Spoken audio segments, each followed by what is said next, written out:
Nataka nikupe ushauri wa kitu kimoja. Unafahamu ya kwamba ni kweli tunasoma na hata mimi mwenyewe nasoma, lakini fahamu ya kwamba utajiri hautegemei elimu ya darasani peke yake. Huku duniani ukiweza kugusa maisha ya watu, utaweza kuishi maisha ya kitajiri, kwa sababu utakuwa na uwezo wa kutengeneza kipato kikubwa zaidi.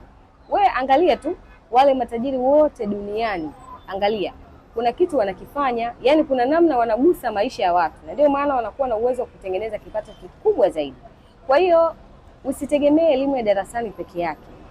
Unasoma, lakini kuwa na plani B ili uweze kuishi maisha ya ndoto yako. Vinginevyo utakuja kuiona serikali haitekelezi wajibu wake, kumbe ni wewe ndio utekelezi wajibu wako.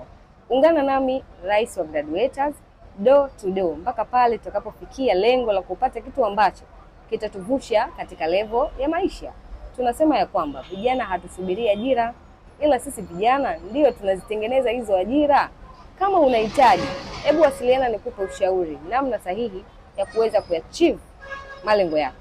Karibu sana.